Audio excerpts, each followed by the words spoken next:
Anyway, the point is, it's more physical, like really touching the screen. So you have like a touch glove thing, fabric that touches the screen. So that is like triggering something.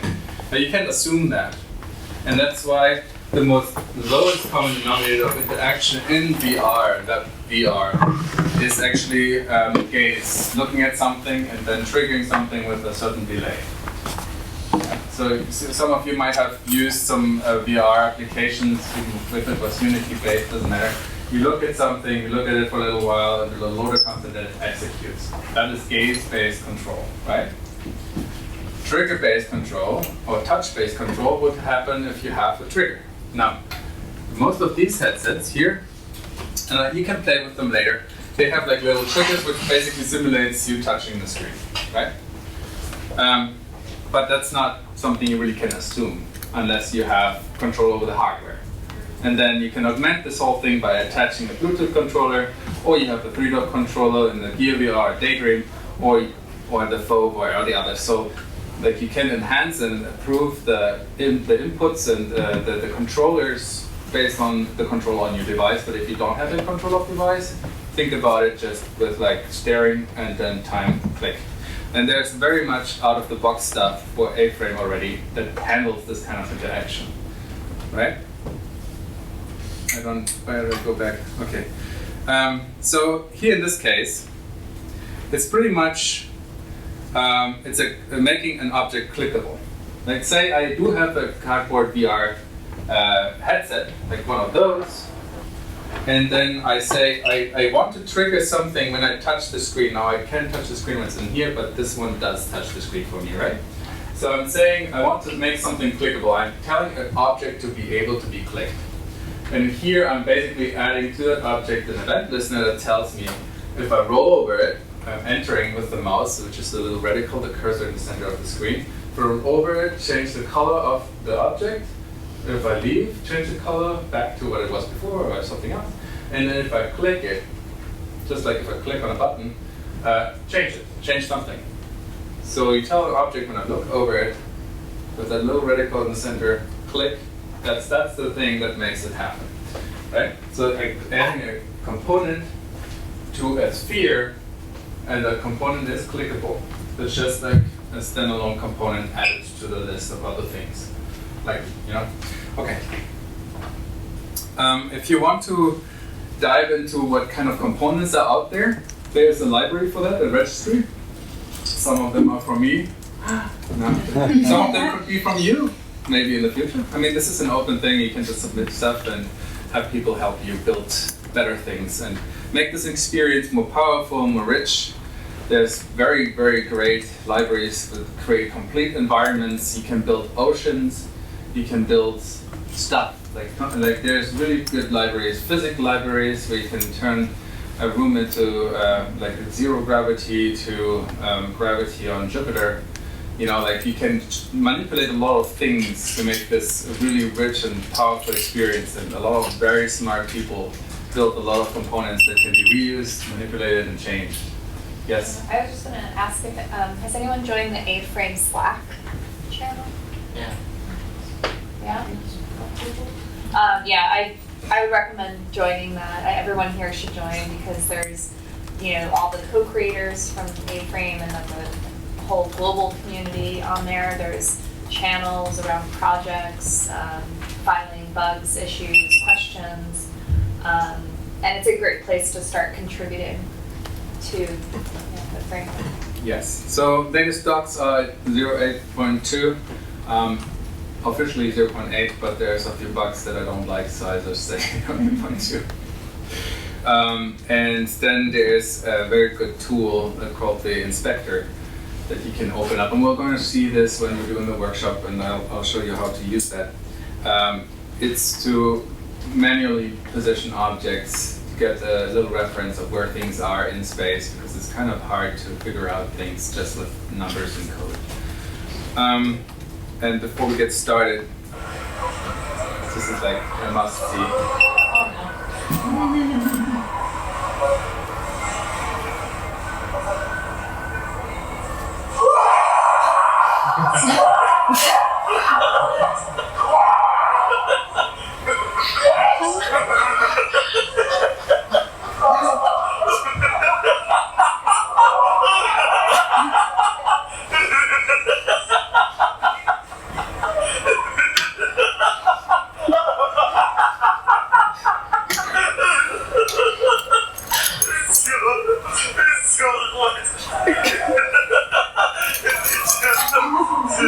at that poor guy. Come on.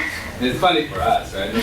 Anyway, the point is just if you create something, think about the human first, be empathetic, you know, and figure out to like, you know, you're exposing people to stuff, right?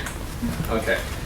So in order to get started, I will walk you through my A-Frame Meetup GitHub page, and then we're actually starting with Glitch, which is, these are the 3 experiences we're going to build. This one is a simple box, a set of boxes, and we'll talk about mixins and creating content with just JavaScript. This is a little space experience where you have animation in it, and this is actually a physical space where you can have a physics component in there, and you can actually click that ball.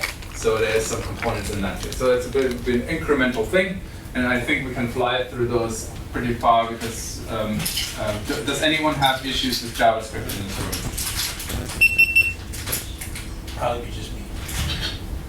You'll be helped. Will we need will love to help. No, but you basically no one has issues building basic websites, I assume, right? Yeah. Well, we'll see. It's 100, so I'll be fair. Okay. Yeah. So we talked about the WebXR week. We talked about the global WebXR hackathon, which you're all going to submit something after this course, obviously. It's low-hanging fruit. And yeah. So. The resources, let's get started. Do we need a little break? 10 minutes since I talked like so long, so you're all tired now. Stretch your legs. No? You all good? Ready to start? Wow. Troopers. Okay. Let me just hide my email. The madness. Okay. So, this is, if you go on rolanddubois.github.io, A-Frame Meetup in New York City. This is my GitHub repo for this A-Frame Meetup group. So if you feel like what I'm teaching you right now is like for babies, then you can go down the line and see the real stuff. I mean the real stuff, more intense stuff, right? So you have access to everything I'm telling you now inside of this GitHub repo. You're welcome to clone it, copy it, paste it, and submit it as hackathon submission. Yeah, so I basically have all my presentations in this, and I'm going to post this presentation also at the end of this one. But here we have links to the actual builds. I can show you right now. This is a build.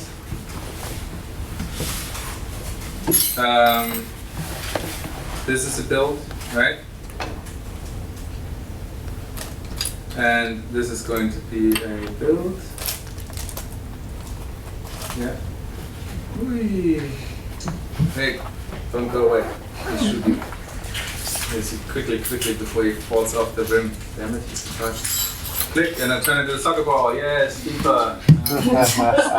Too bad the Germans lost. Yeah, anyway. Can't expect anything anymore. Anyway, and this one is another experience that was built with some components, with waves, and that's another. This is not going to be covered today, but here in this case we are using 3D objects, animation, and teleportation, right? So if you want to learn about that stuff and you feel bored with what I'm teaching you right now, just dive into the documentation on that one, right? And here's a little physics game I built last time, which has to do like basically dropping a bowling ball and kicking liberty to the abyss. No pun intended, and not political at all. So. But yeah, so it's a game, right? Anyway, the point is it has to do with objects and physics and positional tracking and stuff like that. So, and this one, and we can actually, maybe later, I'll just pull that up. This is, let me see how I'm doing this now. Yeah, basically, nope, that's not it. But that's my presentation. So all the presentations are basically underneath the images, and then you can actually see Yeah. Then you go and you can print out that poster, or you just pull out your phone right now and look at this right now with your phone right now, and you can see the augmentation of Propellify. So why don't we do that right now, just to see how that works.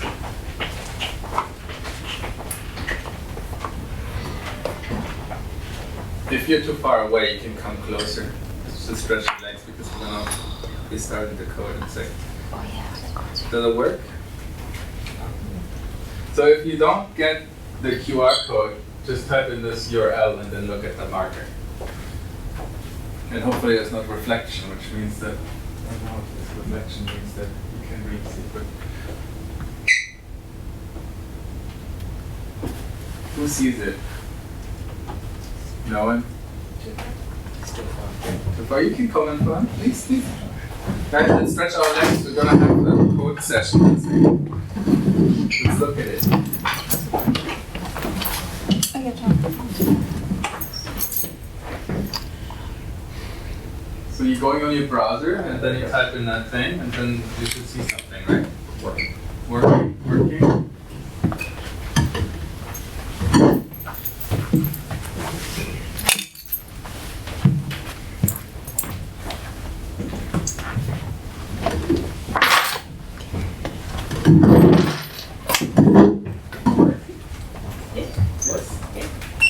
Can you click it?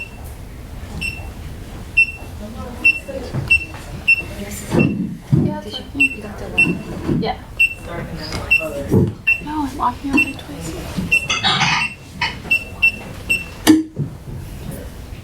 So you roll over, it actually has a hover. So you cannot get out of the market though. Oh, okay. Closer, and then you roll over this thing. Oh, So that was one of the workshops I did last time. There was a ARJS and A-frame workshop. And all the data and all the code for that is also on the GitHub repo, so if you want to play with that here, feel free to do that. Okay, so let's start with our first session, which is this box in pink, rose, or whatever color it is. Let me see. So I'm gonna just peek into my.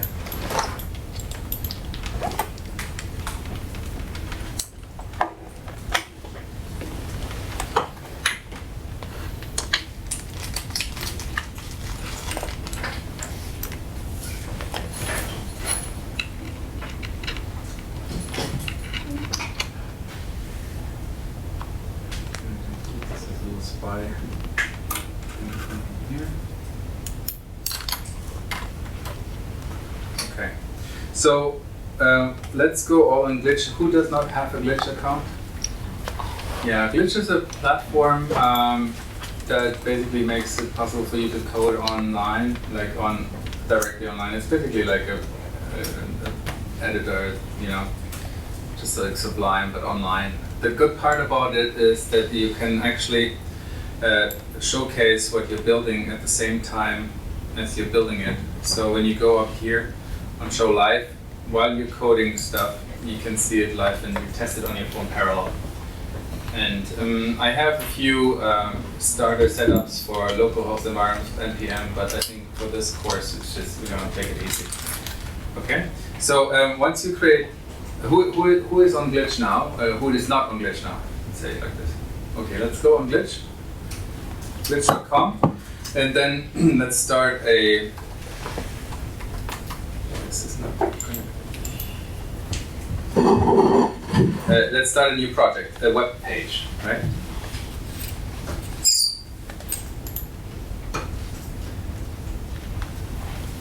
So in this website, we don't need anything in the body tag, so I'm going to delete all that. I keep the JavaScript around for now. We don't need style sheets either because we're actually building everything in a canvas element, so style sheets would be helpful for AR experiences because you would basically put a nice frame around your canvas augmentation. That's like when you saw in this Wakanda Forever you had like a banner on the bottom and the top with links. That was like basically a div tag on top of the canvas element that was augmenting stuff. So in theory, you could even augment remote controls on top of your device. So you basically can have buttons like a Nintendo, like, how do you call that? Nintendo DS or whatever button. Anyway, so you can augment controls on top of your AR screen. So you can manipulate the content, which would be nice. But CSS for this case, we don't need it.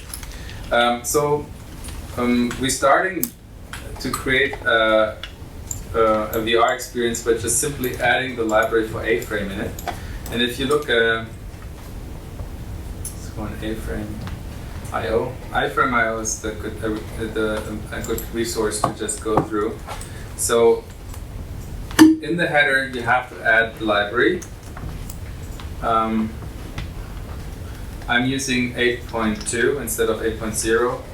Like I said, there were some issues with 8.0, little bugs here and there, and that's the latest version. Kieran, did you have issues with 8.0? I haven't used it since 7. So. Oh, right, okay. Yeah, I felt like they were eager, and that's why, but so they fixed a few things in 8.2. Just for your sanity, use 8.2.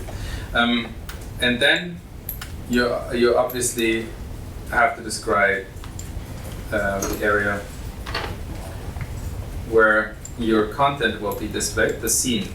And a scene is creating the VR environment. Anyway.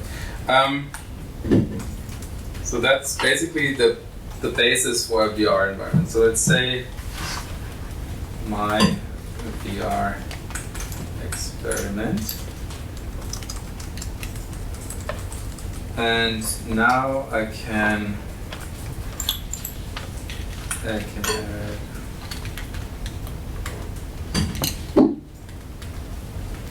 yeah. So let's add a box.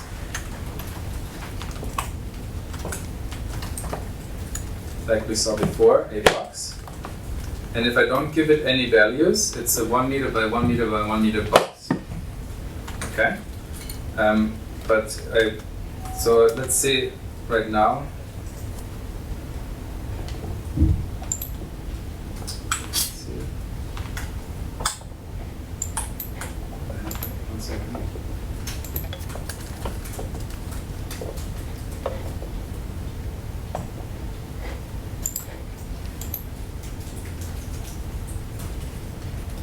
There's a box, but I don't know. Oh, it's white. How funny is that? Why is it white? Usually it should have some weird color. Usually it picks a random color if you don't give it a color, right? But I'll tell it to be green. So now I see a green box, right? Oops. So that's basically a green box in space. Now everything is assumed in this environment, right?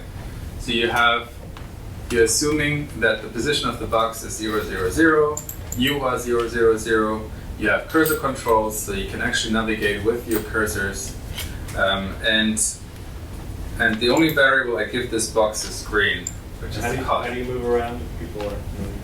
With the cursors. WASD. Yeah, or the cursor, yeah, both work, yes, WASD works too. So you can use WASD. So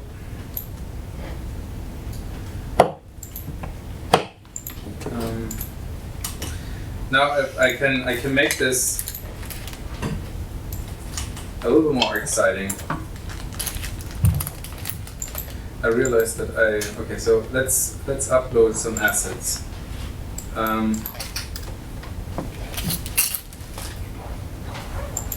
So for an example, let's do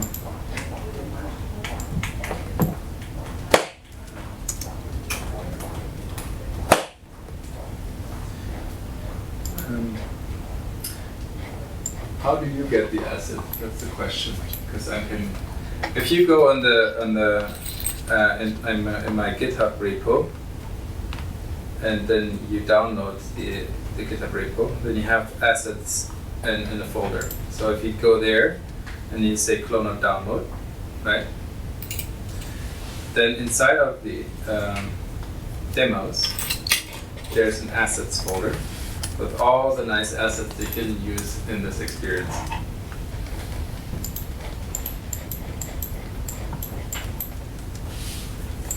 And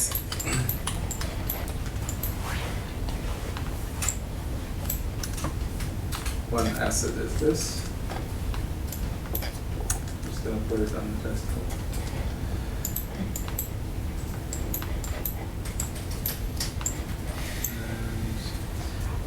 In Glitch, you have an asset folder here. In order to get stuff on Glitch, you'll just drag and drop it inside of it, and then copy the URL.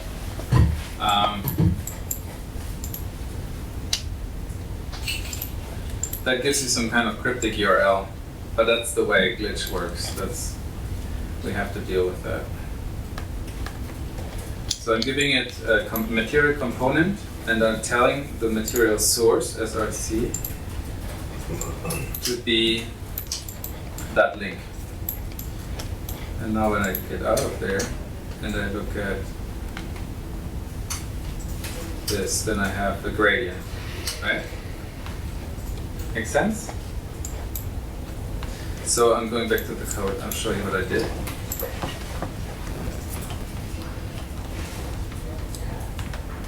So we remember the material component, right? And I just copy and pasted the URL that I got out of this when I click this copy, right? Make sense?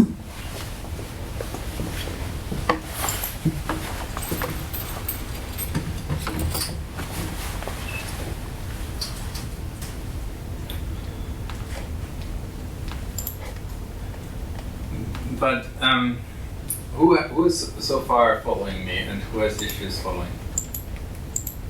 I just have a question in terms of a box and material. This is the shortcut because the underlying like metadata, or I don't know how you describe it with the geometry, is a default for the box position, rotation. Yeah. And yeah. So a box is basically an A-frame primitive. It's basically a template for describing a entity geometry primitive box. And we're actually going to go to make it a little bit more clear. We're going to describe an entity to keep it as pure as possible. I mean, describing a box, a sphere, and all this stuff is a shortcut. It's nice, but for our purpose to really understand how we can change little pieces of the puzzle, let's go down to the essence of it, right? So I do geometry, and then I say a primitive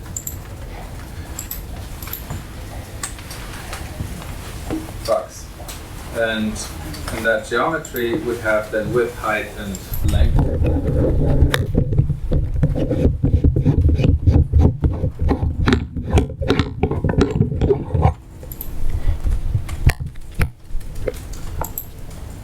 Depth, sorry. Right now they are on default all one unit, aka 1 meter.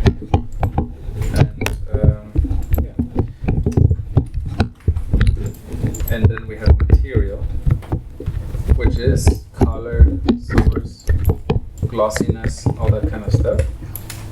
We do source.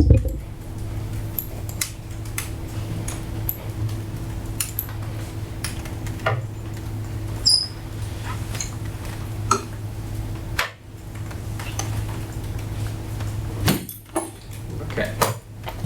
So we should be seeing exactly the same thing as we saw before. That's in a different tab. Okay, so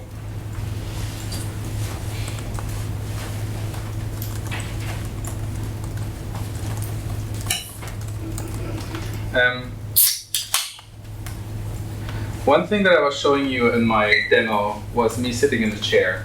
That was an equirectangular photo, right?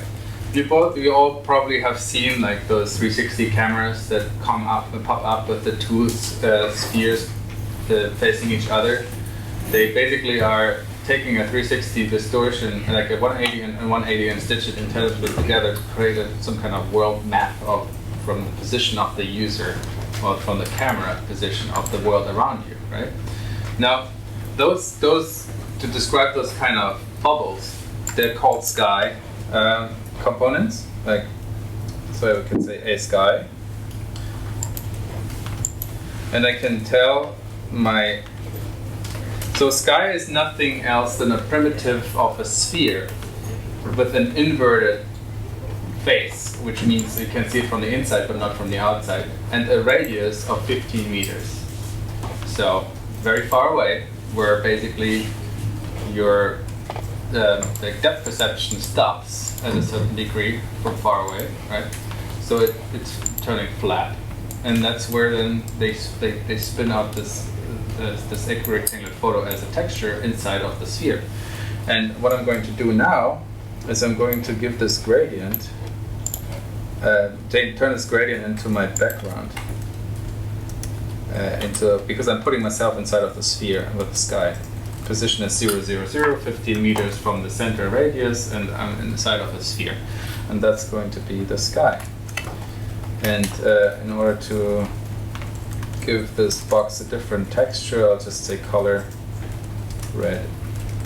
And also, I don't want to always move my cursor, I just want to position the box in front of me. Which is 0, 0, and then no, fine. Double check this real quick. I guess yeah. So in front of me is -4. Position is X, Y, Z. X left to right, Y is up down, Z is front back. And if something should be in front of me, I subtract the axis from me. So I say 4 meters in front of me is -4. And me is 0, 0, 0 because I didn't give me a position, right? And me would be then the camera, or the camera rig, which is wrapping the camera, right? You can imagine the rig of being like your head, or the headset, and the camera, your eye, right? So in this case, I'll lift it up a little, and let's say 1 meter top up and -4 meters in front of me, and I'm living inside of this beautiful sky, and that's what it should look like now. Okay? Makes sense? Now, I'm going to give this box some fancy texture. I don't know if you all downloaded the textures yet, but this is the texture I'm going to use, right? Just download it real quick. Same procedure as before. I'm going to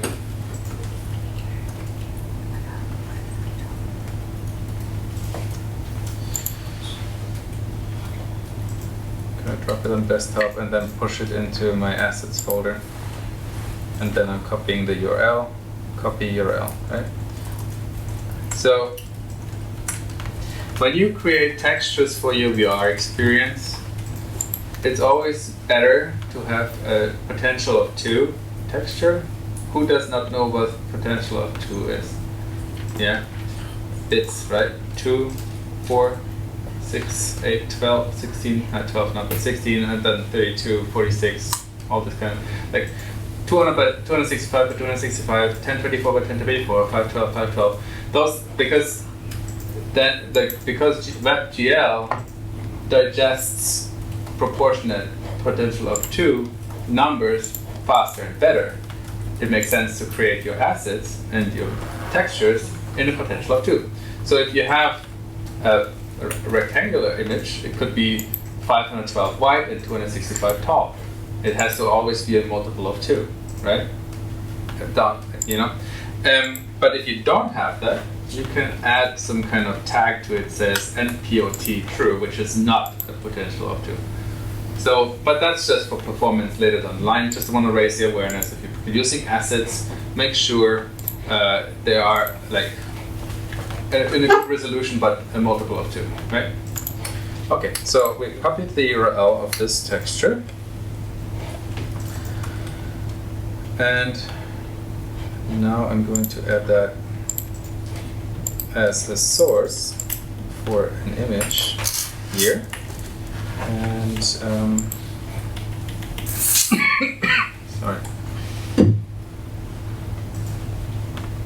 And then I'm going to add animation to this box, so I don't have to walk around it. I just want to look at it because it's so pretty.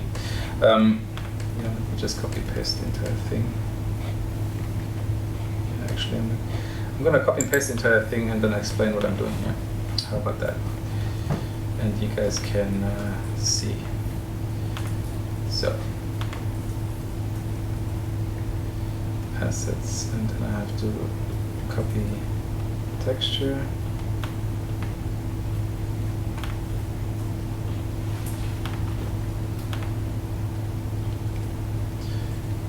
And gradient.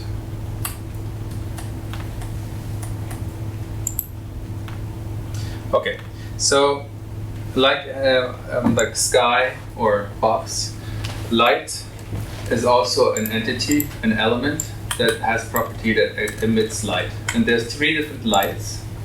And I would suggest you go through the docs and look at all these different kind of entities down here, the components and the entities, the primitives, they have light. And all those have like attributes and variables to look and dig through. But the point is, if you ever touch any kind of 3D environment, there's like spotlights and ambient light, and it defines whether a light comes from a direction and highlights something, casts a shadow, or it's just irrelevant where the light is positioned. In an ambient light, it could be underneath the scene, but it still would light up the scene in a comfortable kind of glow. In this case, there's two lights come with A-frame out of the box. If you don't define any light, you'll get 2 lights. You get an ambient light and a directional light. And usually it's around behind the camera to cast a shadow backwards. So kind of a nice little comfortable light showing. But if you want more control about this, let's say you want to make a gloomy scene and have some fog and have some kind of shadows casting and make it mysterious, then you would probably change the lights. And as soon as you add 1 light element into your A-frame scene, it will change from the default to your custom lighting. A-frame is generally giving you a lot of things out of the box just to give it a comfortable creation environment, but you can customize everything about it. And you can even dig in deep to get into the 3JS layer to really make it yours. Okay? So in this case, I'm using a directional light, which is white with a normal intensity, a little bit to the left, up, and a little bit in front of me. So it hovers a little bit above me. Why do I do this? Because I want to showcase, in this case, I want to showcase that the box that I created, which is now not anymore 1 by 1 by 1 meter, but different, like it's a little less than that. I wanted to have it some kind of metalness, some kind of shininess, so it reflects. And I wanted to be a little less rough. Rough means the light spot is condensed, right? You can make a very rough surface or very flat surface. Make it shiny. You'll see how that looks in a second. I'm not going to animate it yet. I'm going to take this out right now. But this is basically what we had before, except that we are giving it a rotation, a position, more material variables, and the geometry is now not anymore default size. Like this way, this thing looks like this now, right? But if you look around, so you can navigate around it, so you can kind of see the light comes from the top, right? Yeah, so it's a little higher than me, but you can see some sheen. Anyway, as soon as I actually animate this, you'll see what happens. And animation is actually an outlier in the component library. And it is actually something that we're trying to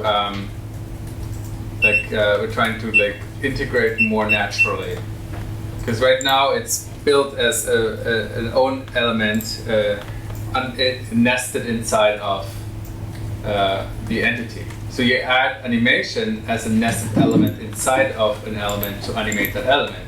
However, if you wanted to create a component that's manipulating that kind of animation, it would make more sense to create a component that says animate like material, right? Give it the physics, give it the animation on the same layer as everything else. But in this case, it's currently an outlier, and it works, but there's going to be other animation libraries coming. And I know Kevin has one that works with timelines and really powerful, which I actually used for the Vonage job. Yeah, extensively. Anyway, but in this case, this is an easy way to animate objects. You don't have to overthink it. I say it's going to be deprecated eventually because it's not really fitting in this setup, but it is currently supported and used quite frequently. So what you have is you open an animation tag and close it, and inside of the animation tag, give the animation the attribute that you want to animate. In this case, the rotation. I want to rotate the container that this is sitting in, right? So if I would add a box underneath this box would be a child of that box, and it would be just animating with it. But it wouldn't animate by itself. It would animate as like a container, yeah? Make sense? No? Yes? It keeps it in a certain space. No, I mean, so let's say like this. I am an entity, and my arms are other entities that are children of my entire entity. So now I'm rotating myself, but my arms don't rotate. They don't do this, they rotate with the entire entity. If I wanted to rotate my arm, I would have to add rotation inside of my arm entity. So I would rotate my arm and at the same time rotate my entire body, because there would be two different animations, right? Make sense? But is it based on the sequence in which you act the parent and child, just the order in which? No, it doesn't matter at all. The order is... No, you define the order by duration, repetition, delay. You can trigger animation with functions. You can emit, you can chain animations. I mean, it's not as great as the component from Kevin, which is much more powerful, which actually listens to ending and has like some callback functionality and stuff. But for this, it's really like basic animation, rotation. You literally can animate a choo-choo train if you want to without any thinking. So it's really, so imagine that like you have like one of those tin toys in AR and have them rotate, and then you submit that to the WebXR hackathon. Just kidding. Anyway, so let's look at it. So this is what it is. Makes sense? You see the sheen and the like metalness of the object? Right? So who at this point has questions about this level of building? Yes? I just have one strange question, which is that my keys for movement seem to be sticking when I open it up in the alternate window. So like I'll hit like WASD, but it'll hit like A and it'll just, the camera will fly and I can't seem to stop it. And as far as I know, I loaded everything up the same way you did. So I'm wondering if that's just me. Anyone else have Do you want to check out his code real quick? Yeah, I can take a look. Yeah. Either way. There must be something I can open. Yeah, Records. I assume that's what it is. Do you want to share your URL? Sure. We have like short little Okay, so everyone else on board, ready for the next level? Who is not? Who doesn't have the cube? Anybody else want to help? Besides me. I'm still making it. but- Okay, there are 3 people that are still working on the cube. Yeah. So I encourage everyone else to duplicate a cube. Enthusiasm, please. Can you scroll up? Like, I'm able to use the first I mean, I'll go back. Oh, wait, Again, it was yeah. forward, and now it's doing it. My flash here.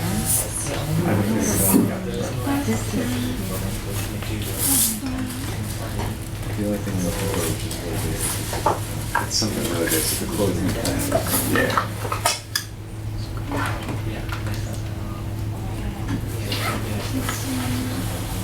Yeah.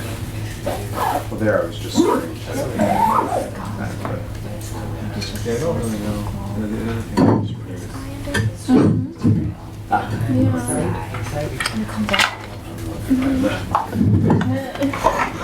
Yeah, I feel like kind of like super pixelated, so I don't know, like change. Is that from that I didn't actually? Or maybe also that I can get rid of the style sheet. No, as long as you remove it from the then it's. Oh, what is that from? Close. This.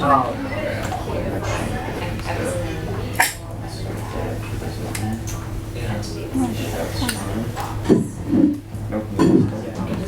Weird. That is what. Nope. That's something. Yeah, and as far as I can tell, that doesn't seem to make a difference either. I don't know. So it's not, it's my computer then, I guess, or my browser. One easy way to test it would be to open it up there. Okay, in the meanwhile, asset management is really important when you build websites, obviously. You want to make sure everything loads before the content is animated or loaded. So one thing that A-Frame gives you is some kind of an asset wrapper. Asset tag, so you say a asset. And whatever happens inside of the asset wrapper will be loaded before you actually load the other elements in the scene. Let's say you have a video file, sound file, images, textures, all this kind of stuff. You want to put that in the assets folder, or like in the assets wrapper, because the assets wrapper will be preloaded and then it does not impact the performance of your application, of your experience later on, right? And so what we're going to do is going to create, I'll just paste it in because that's faster. So let's see.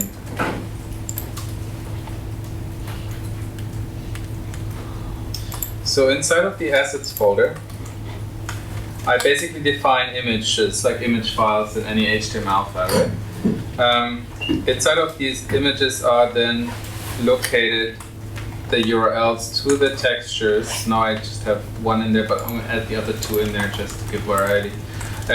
But whatever happens inside of the assets folder will be loaded, and then the rest will be loaded, and you can actually add some kind of preloader bar to your VR page that says now everything inside of the assets folder loaded, then ready to enter the VR scene to make it more comfortable for users, right? How do we add the preload screen? That is another component. You can hand code it, or you can use the component that's in the library. Yes. From the textures, we have to go for glitch. We need to Yes, go back into assets exactly. to have these. I will reference those in a second. But also on top of that, I want to add some kind of a mix-in, because I'm going to add 3 different boxes. And I don't want to rewrite everything I wrote here with this box. So what I'm going to create is a mix-in, which is a template for a box. The ID is box. The geometry is primitive box. The size is what I had before. Color and roughness and metalness and all this kind of stuff is true for all boxes that have the ID box, right? And then I'm going to create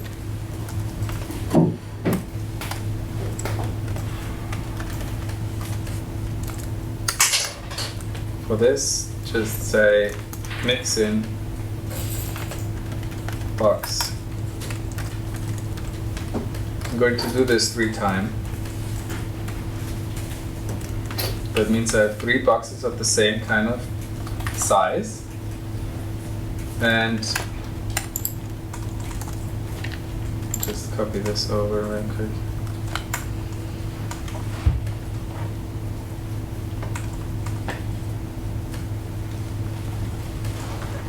The last box has animation. This is the asset. Just use the same. Doesn't matter right now. Let's assume these are 3 different textures, right? They basically look in the same. So I have also then a sky. So let's do the sky too. So I would say image ID, background, whatever. You name it the way you want it. And then do hashtag background and then reference it here. So now, so we have the assets, all the graphics, and the box as a template. And then we're applying this box to all of these. And then inside of those, you can actually manipulate little variables to override the template. Let's say this box is supposed to be larger. So I can say geometry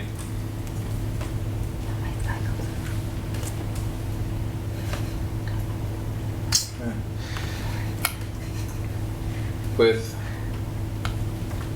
is 1, right? That means all the other boxes are following the rules here. Width is 0.75, except this one box that I'm overriding the width. I'm going to copy. 1 second.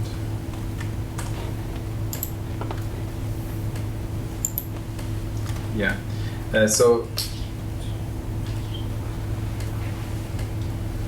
what I'm doing here is I have 3 different boxes that have different position in space and different initial rotation and different material, right? They all have the same size, the same glossiness, but the material is overwritten. So I have material here, white, roughness, metalness, and that is not a potential of 2, but this is true for all of them, except that the texture is different for each of them. And then the position is set. Also, I'm telling every single box to rotate a different way, a different animation, right?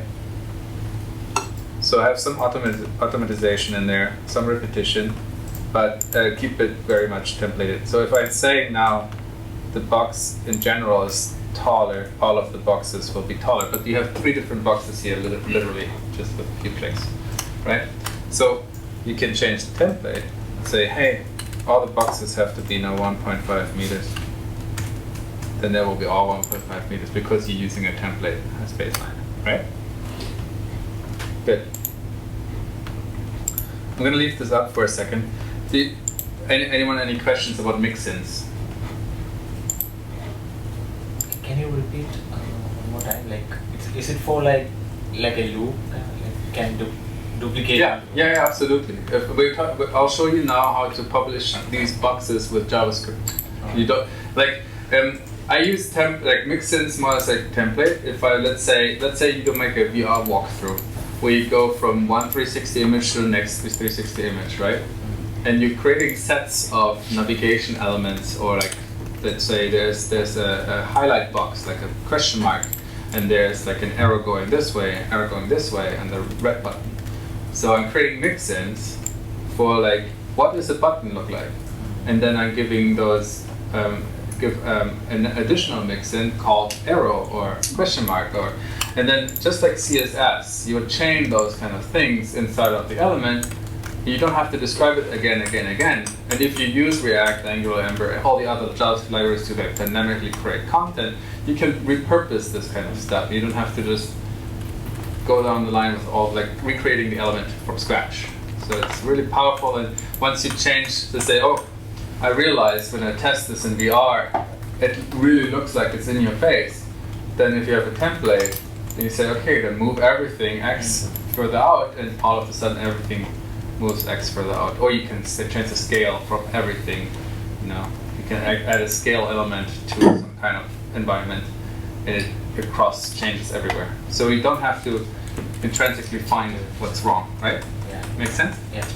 I just had a question about, could you just demonstrate the scale change? Yeah. What line of code that was? So inside of the mix-in, I define geometry and material.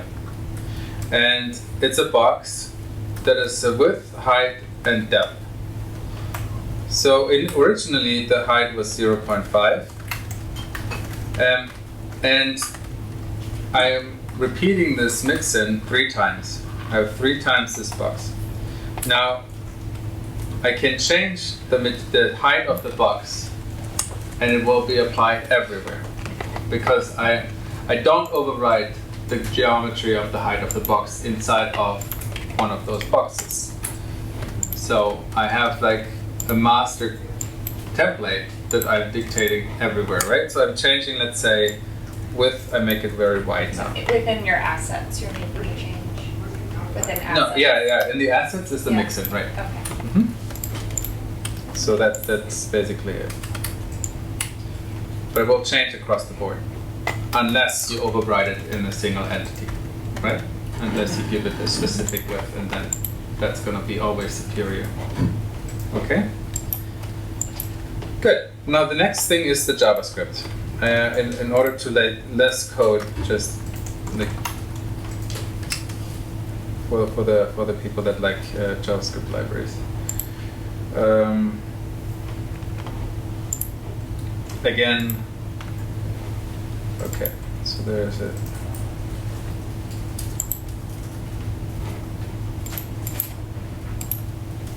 Yeah. So I'm going to take the boxes out, and then I'm going to add JavaScript.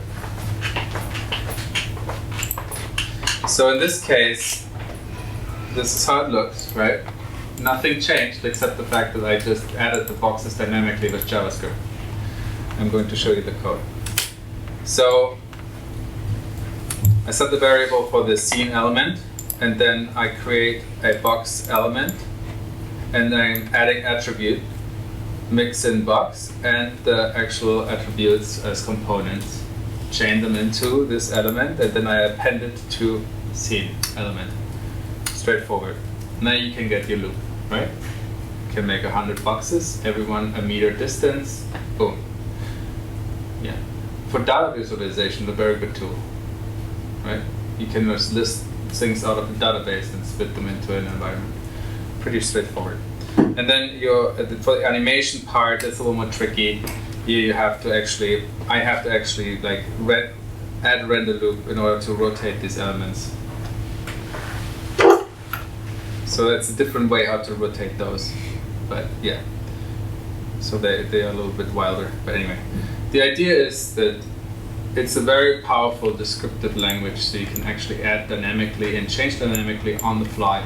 So it really permits itself to like be extended to any kind of JavaScript library like Ember, Angular, React. There's an A-frame React template out there too, so you can actually, instead of using React VR or React 360, you can use A-frame React. So you stay within that ecosystem and build that dynamically, right? Good. Now this is the part for the boxes. Now the next thing that we're going to build, did I just close it? Yeah. Okay.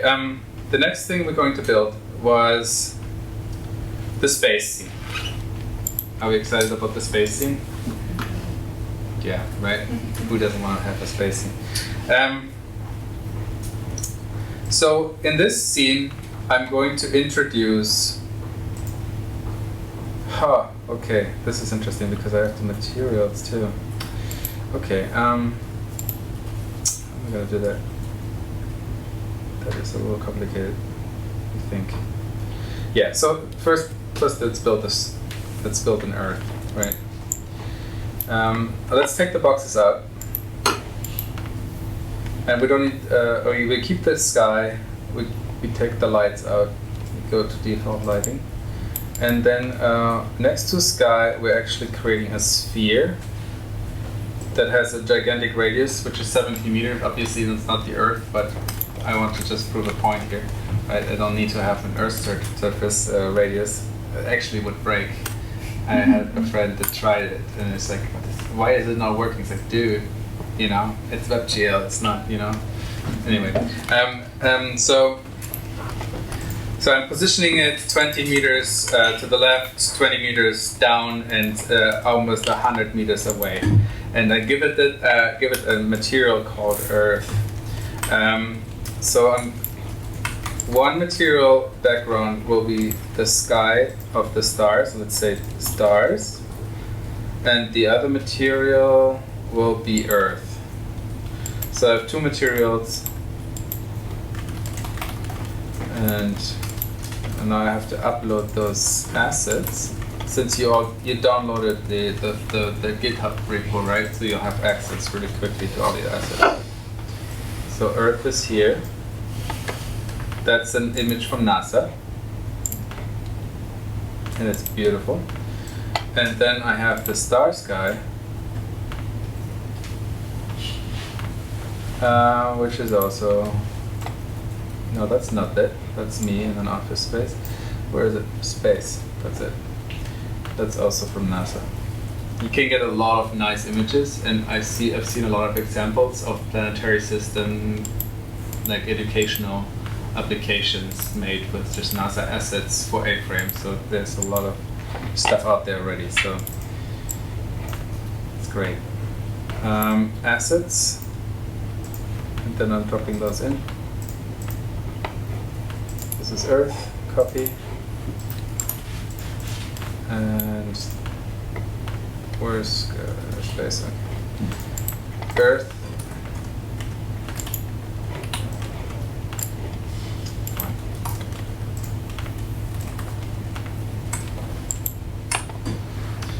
And space.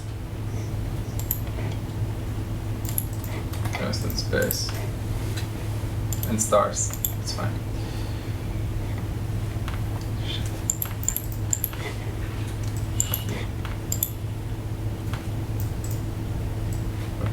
Get rid of the others. Okay, I don't need the box.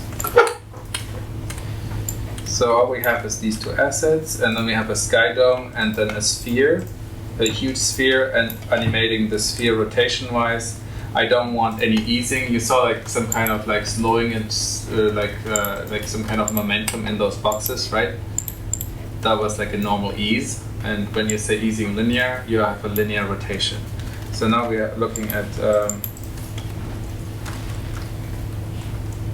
experience. This is how it looks, right?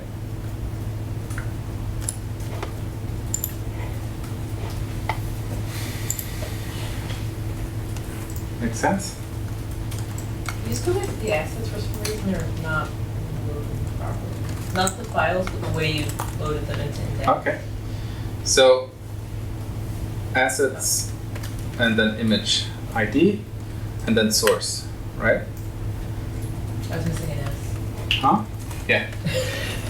That's totally okay. Now, in my demo, I have a space shuttle, and that space shuttle consists of two elements. Yeah, it's gonna be interesting because I actually have to manipulate the assets of the space shuttle in order to make it work on glitch.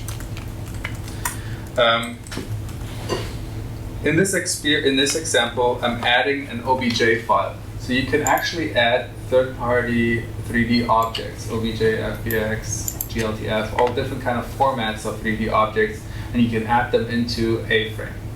There are wrappers, just like a component, that says now place object here, and then you have certain controls about those objects depending on what kind of in what kind of language to describe. Are they wavefront? Are they GLTF? GLTF and FBX are very kind of canned object files. They have animation and textures like baked in, so you have less of a manipulation opportunity with that object. Whereas, so you have like you can actually trigger animation within those elements, but you don't have really control over the material itself. You have control over the light on the material, but not the material. With OBJ files and 3JS objects, you have much more control. You actually can color objects and give them different textures, and so you have more of a higher level of control on top of those objects. Now, I'm loading in a space shuttle OBJ file, and since I don't know if the material is going to work, I'm just going to make it green. But I have to actually. Why is this taking so long? Yeah, Okay, let me just go in my private repo. That's a long one. Come on.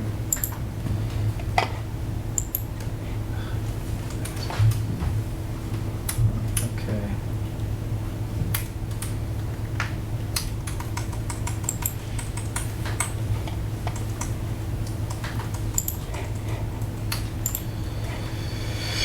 Okay, these two. See, those are the textures of the space shuttle, right?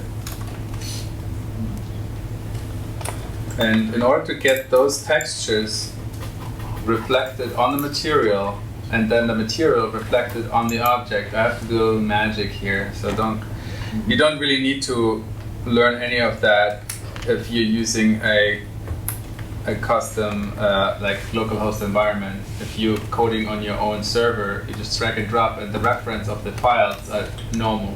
But Glitch has their own kind of like encrypted version of linking to objects, and therefore I have to relink objects inside of it, and they're never the same. They're unique for every single experience, and that's why it's a little pain in the ass to create that. But I'm going to show you what I'm doing. So in this case, I'm just going to start with the textures of the space shuttle.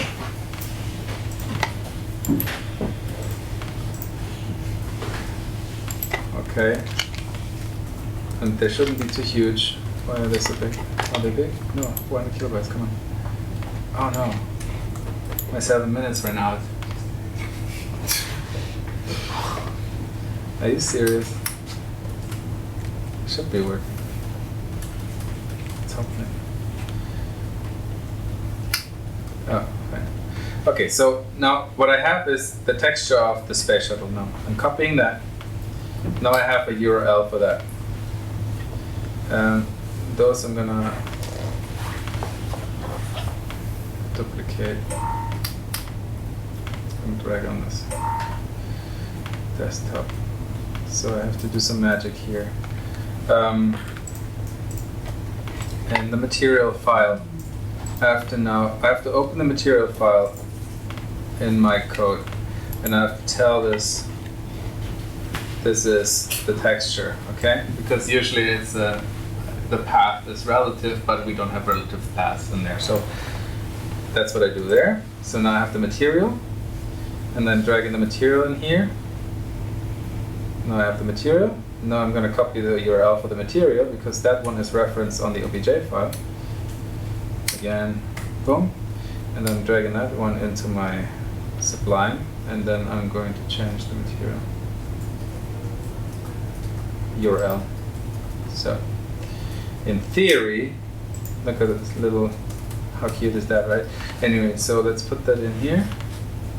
So in theory, I should have everything nicely linked, because it is in this kind of like URL structure of Glitch. So, and then let me have a peek to the demo. Come on. Okay. And here this is this. So I'm adding a object model, which is a primitive for object files.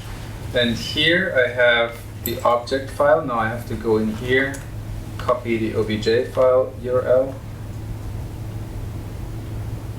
place it here, and then the same thing with the material file.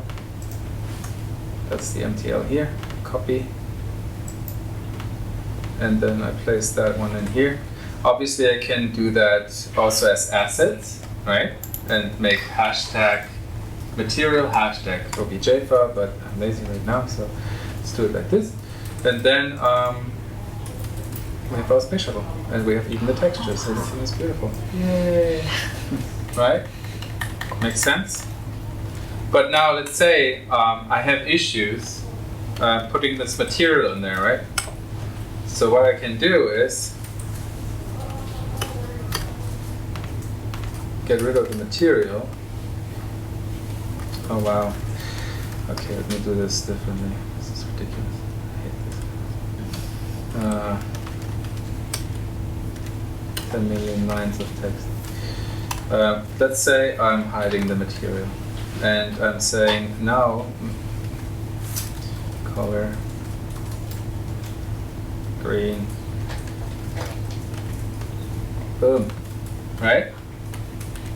So you can actually try, like you can modify an OBJ file and give it different kind of textures, materials, glossiness, animated, put a GIF animation on top of it as a shader file. Yeah, have like rainbow colors float on it, whatever you want. It doesn't matter. The point is, the idea that it's not a canned thing. You can really dive deep into it and modify it, right? Yay, good. So, any questions about the second example for today's workshop? Any questions? Are we all on board? Make sense? You ready for the last one with the soccer ball? Physics. Yay! Cool. Does anybody need help with doing the space shuttle or anything? I mean, it might be. I mean, I probably need to go through the steps with Glitch in terms of that material. So go down the Sublime chain, right? text, yeah. You have to, like, what is linked to what is what to link to what, right? So the textures is the very bare bone thing, that thing that makes you visual. Like, the textures are referenced in the material file. The material file needs the textures. So the very first thing is you drag in the material files, then get the links for the material, for the images, get the links to the images, and put them into the material file, MTL. And when then MTL file is the next layer, right? The material file is shaping or visualizing the textures of the OBJ file. So you drag in the MTL file with the customized URLs, and then click to get the link to that MTL file.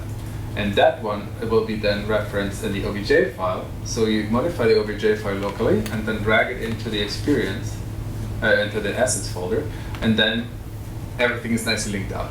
So the last thing you have to do is just get the links to those OBJ and MTL and ignore where the images lie because they're already referenced inside of the MTL file, right? Right. So it's a little bit of a hustle. Yeah. And if you're working with a local host environment, you don't have to ever worry about any of that. But, you know, like to get this tested and is fine to like play around. It's good to understand how the structure of those OBJ files work in the first place. Because what you want to do is to think about how can you improve how can you improve the textures, the resolution of the textures and the size based on where you're actually showing your VR experience, right?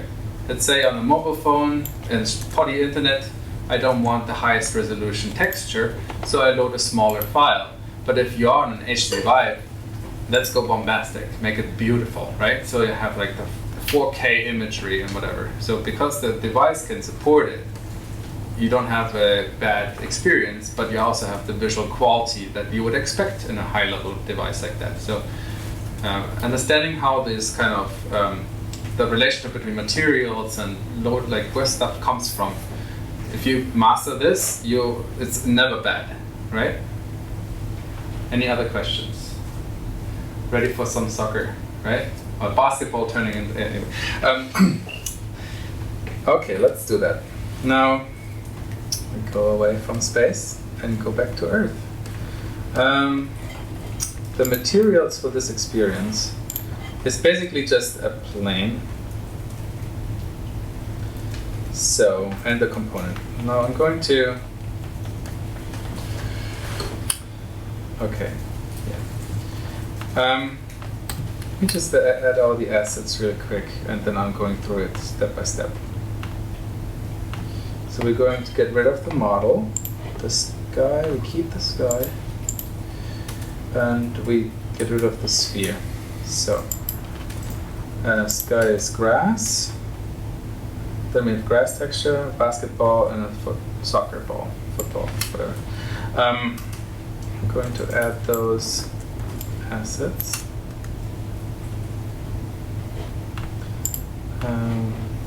Really quick.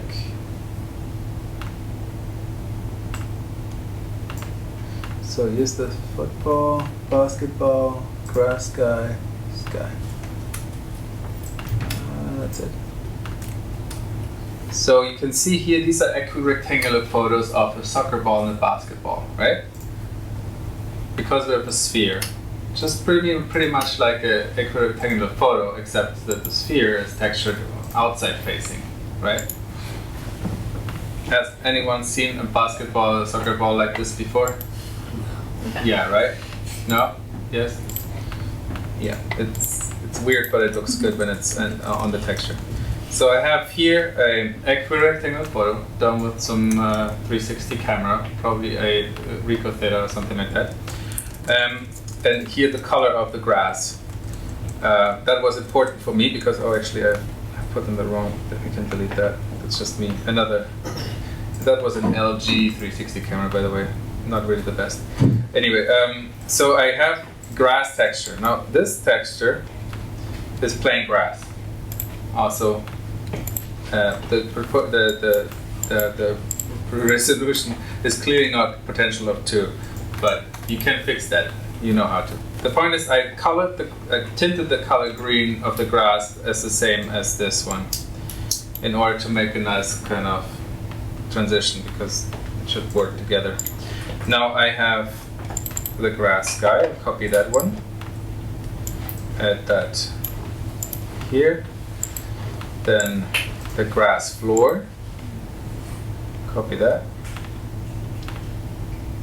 Here. Basketball. Oh, soccer ball first. Can't believe the Germans lost. Okay. Now I have to root for the French. Okay.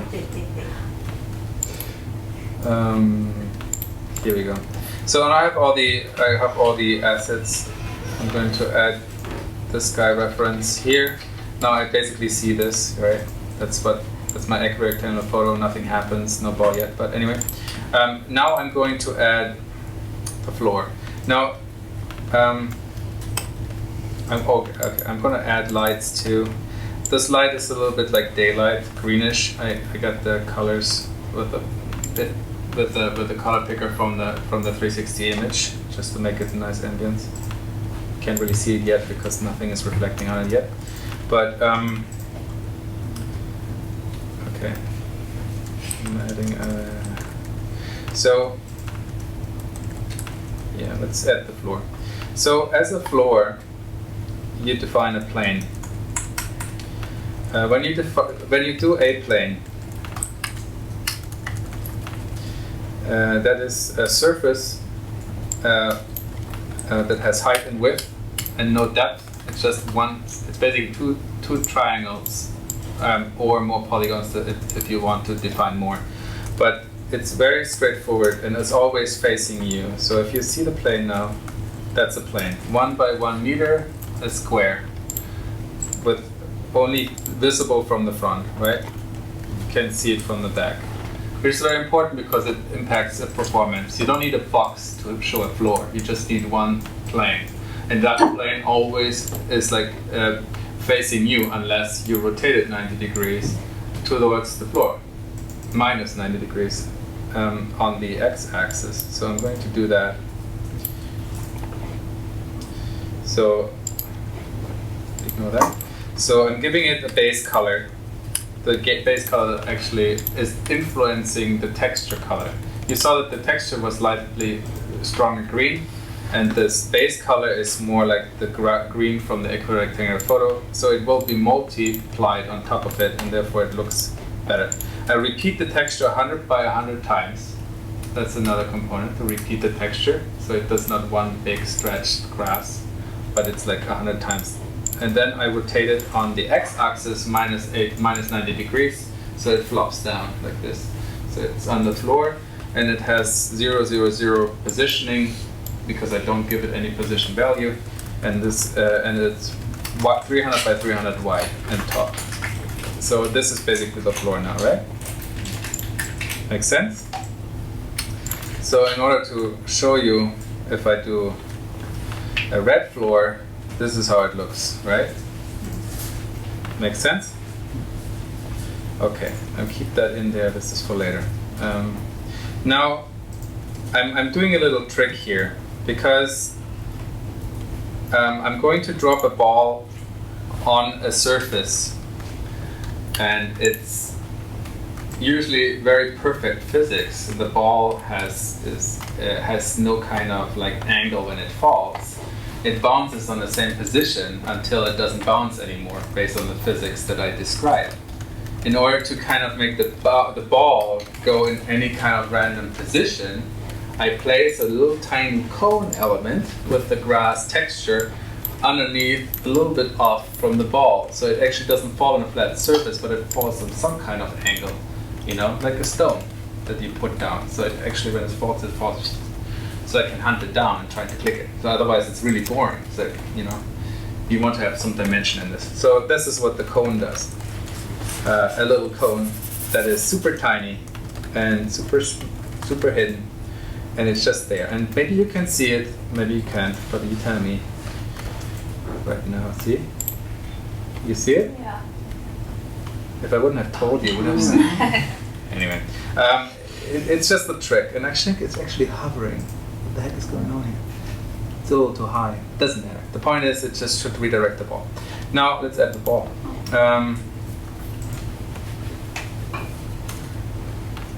And for that, so I'm having a sphere, and I give it the texture basketball. Obviously, I want first the ball, that basketball, then I want to turn it into something else. Let's put it.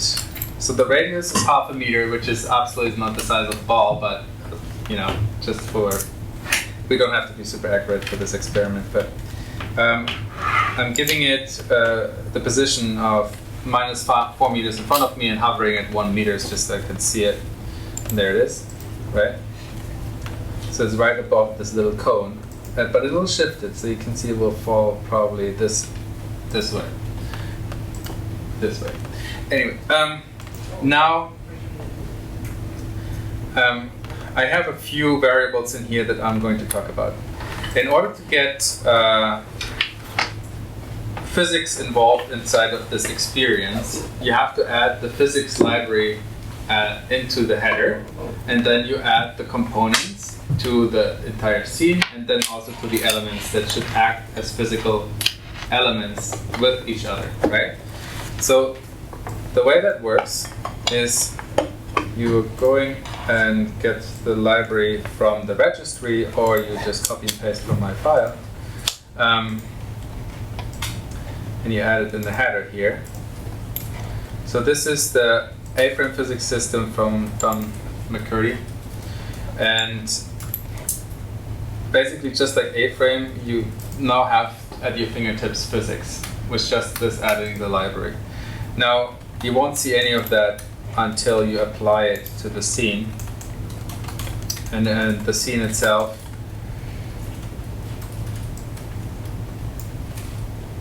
the scene element gets physics applied to it. I can manipulate little variables inside of the physics scene, right? Just like any other component, there's variables that you can change. You can make it like really like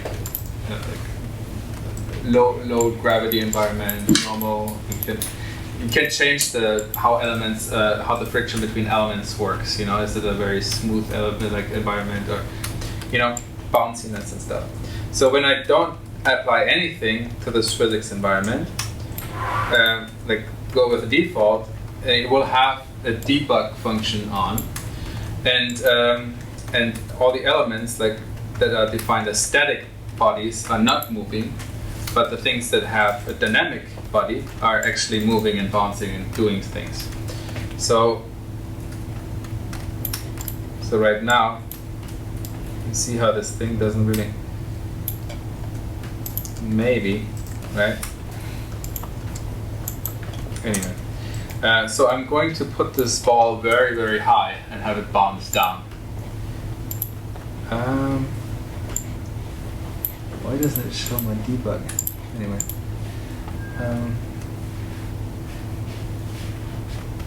So I want friction to be very little, so I want to bounce around like crazy. What was restitution again? Yeah, something else. I think it has to be with friction. So friction and anyway. Yeah, let's put this ball 15 meters tall. And now let's look how this looks like. It falls down and falls far away. So now I can hunt it down, right? That's the physics part of it. So now in order to get interaction right, I need to not only, like right now I have a default camera, right? Because I don't define a camera, it's the default. But I want to be able to click things, and therefore I have to create a camera component. And inside of the camera, I have to create a cursor component. With the cursor comes a lot of responsibility, which means you can do interact things. Right? You have a cursor now, which means you have a little reticle. You see this thing in the middle? Now you can click things. A cursor is basically an extension of the raycaster, which is like a laser beam out of the center of the screen. Okay. And now I know we're running out of time, but I'm going to copy and paste in the clickable thing that I showed you before, the component where you change the texture of the ball to a soccer ball. That component is in the script up here. I'm going to add that to the header. Or I could put it inside of the script.js file, but I didn't. I can delete that. Okay, so now I made something clickable. That thing, something turns red when I hover and white when I get out of it. And when I click it, it applies football as texture instead of basketball. It is clickable, so now I apply this component to this sphere. Now when I go back, and now I can roll over this thing. You see it's turning red. And when I click, it turns into a soccer ball. It's a one-way ticket. There's no other way around. Anyway, so I still have a hover way. Yeah, so always hovering. Makes sense? So basically we run through the entire deck of 3 different kind of levels. I feel like we can definitely talk about VR headsets more and what you could get in order to play around and test with. Or do you want to talk about like other experiences I built? What do you want to do for the next 10 minutes or something? Headset? Anyone else wants to talk about headsets? Not very much included. You can talk about headsets later. Any questions? Here's this. Any questions about how you structure stuff, how you build stuff, how you extend it, how you change it? Yeah, you mentioned the animation timeline. Yes. Is that animation dash timeline? Is that library? Yes. You're talking about? Okay. Yes, that works very different than the actual animation, animation. And it actually fights each other. So you can do either or. You can do the same. I have one, I don't know where it is, but I think I have somewhere a glitch or something where I compare both animations. And they have slight differences in how they act. Yeah. Parts of the A animation component actually broke. And had to be updated in the A-frame examples. Yeah. So if you were to if you want to get like a rocking motion where it goes to one side and has to come back the other, but it's like in a period, you have to change animations to get that effect. Like you have the rotation to one angle, then another animation to rotate to the back, like a sort of back and forth rocking effect. Yeah, you can have indefinite loops in animations. You can have like reverse order animations. It's like Tween.js, the library. Okay. I think it's the extension of Tween.js, what they use there, or Animate.js. But it's pretty much the way you would animate 2D, it works there the same way. So I have to look into which library it is, but like all these kind of start from the beginning or start from the end and rotate and ease and like all these different easing curves, all that kind of stuff is supported in this. Yeah. Yes. Question about the physics system. So is the JavaScript for the event listener for upon click, is that related to the physics component, or is that just for any? No, it's just that component that I like, the clickable component only describes the change of a material. And I'm referencing an ID inside of my asset library. If I wouldn't have that football inside of my image asset library ID, nothing would happen.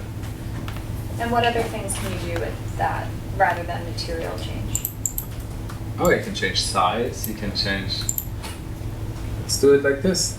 You want to have a big bulb. So let's do geometry.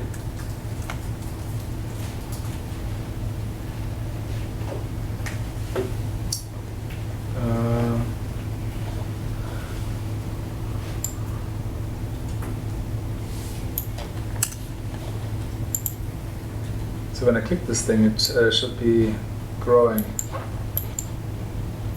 I have to hunt it down.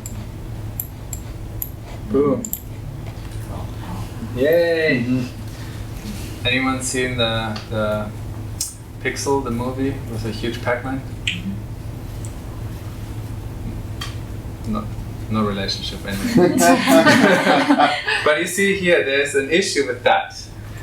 It actually thinks still that the physical body is the same size as the small ball. And that you have to actually update in the physics library. So there's another call where you can say reset body shape boundaries in order to get that ball now bounced big, so that the physical element that makes this thing run and interact with elements has to actually be recalibrated to the bigger size of the ball.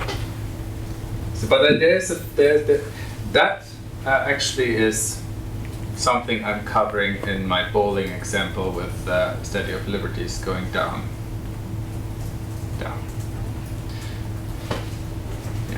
I'm recalibrating the boundaries because these are OBJ files, and there's different ways how you can describe the boundaries of a physical object. You can actually have a box, default box. You can have a wrapper around, a cone around, because if objects interact with each other in this physics library, you will describe some kind of like wrapping element that actually interacts. So a ball would have a ball as a wrapping element, a telephone which would have a box as element probably. There is ways to kind of map the physical object, the OBJ file, with the actual text, with the actual bounding box, but that is very heavy in code. So if I would say,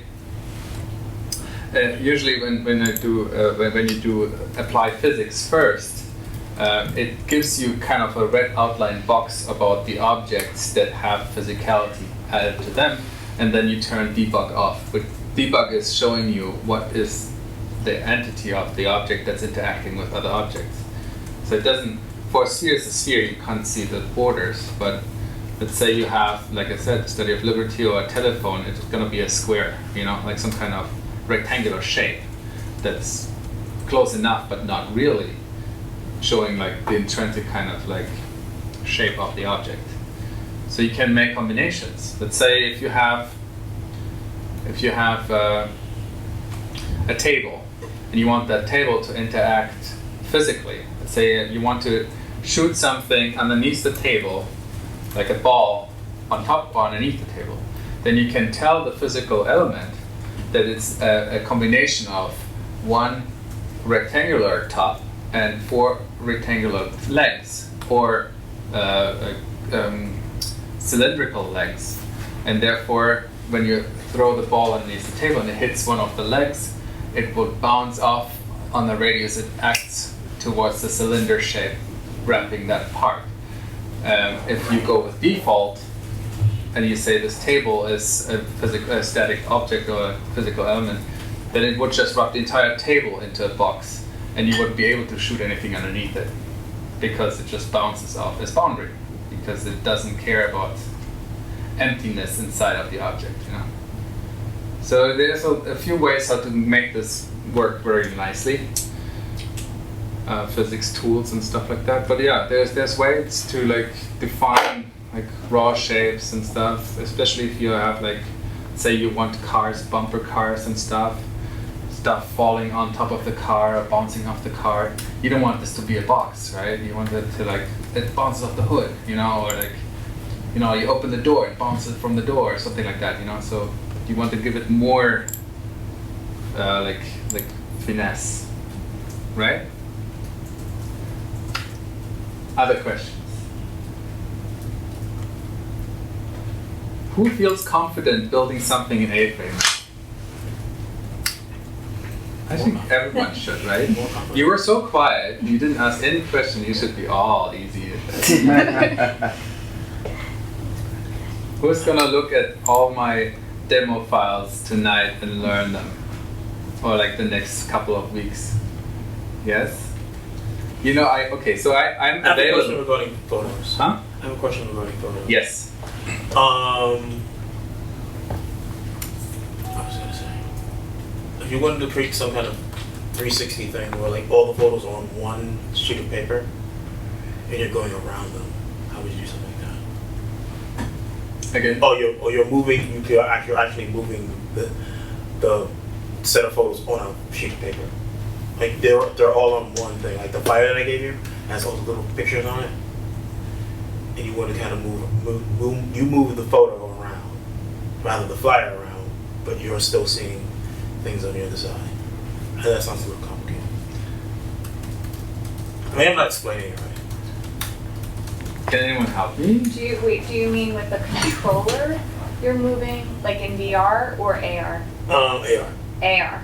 Yeah, Oh, okay. so- With the marker. Yeah, with the markers. So what do you want to do? Do you want to move the Also, like the flyer that I gave, I think I gave one too. It has all the photos on it. To create that type of experience where the photos are a little more live. And if you turn if you move the flyer around, you see like the other side of the object or something. So like a two-sided Mhm. AR-enabled flyer. That's the best way I can describe it. Well, let's draw up some examples and then we'll talk about it later, right? Here's an example that I built in A-frame a little while ago for one of the Cochrane Group people. Preloader. You can have background music. So it's that 1360 image. Then you have all these little you see this? The little markers, mix-ins with arrows. And then a loader going from changing up the background image at a time. So you hover over those areas. You have text in VR too. There's a text element you can show and hide on hover. Mouse over, same thing, super simple. So you go into the kitchen or something like that. Then you have another menu that pops up based on your rotation of your head. You can turn up this stupid emotional music. Then you can open up a floor plan, which is an OBJ file, which then has markers itself. So I'm going now in the bedroom, and then you highlight that kind of area. On top of that, on the bottom, you have like a cover that rotates with the camera, so you always see the same face at the same time. That's all built in A-frame. This is open source. No, but it's easy. It's really easy to build. Also, I'm currently building. I'm actually recording with Aquint. You know Aquint? Yeah. Gymnasium.com is one of those lina.com style video tutorials. I'm actually recording that kind of thing with them and an ARJS experience too. So this is going to happen the next 2 weeks. It's a video tutorial of me explaining how I build these things, and this is one of those experiences, similar, not exactly, but, and I'll explain exactly how to make video walkthroughs there, like 360 walkthroughs. Where is it? It's on gymnasium.com. It's not out yet. We're recording it. It's probably going to be out in a couple of months when they cut out all my swear words. Yeah. So I'm gonna talk. It's a free kind of service. It's not gonna cost money like Linda does. You know, it's free. Nice. The gymnasium and the gymnasium too. Do you think it's worthwhile showing how like all the demos that you went through, you can see them on GitHub.io, and you can see the source, and you can see them running. You don't need Glitch or whatever. Like if people want to do it on their own time. Yeah. So Glitch is not really the best. I mean, it's good for people that have issues setting up NPM environments. In my GitHub folder, I have in the demos folder, I have a starter file. This starter file tells you exactly how to download the package and how to install it on your computer and then run it locally. So you do not have to have access to the internet all the time in order to build something. So it creates a server environment that also syncs with the browser sync. So while you're updating code on one side, it can update the URL that is linked in your Wi-Fi, in your wireless environment, same IP address. So it's basically building on top of this Gulp for Beginners like file, but is modified to serve my needs for this. So I can show you how this looks. Let me see. 1 second. The starter environment.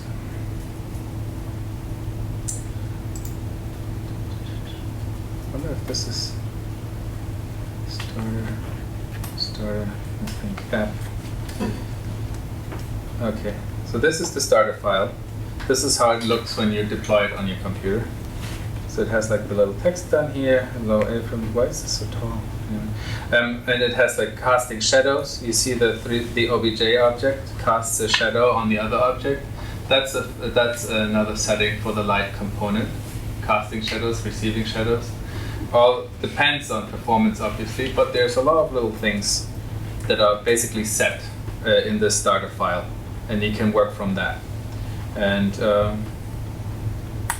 if you look at the demos starter file, it comes with like the Gulp library and the functions.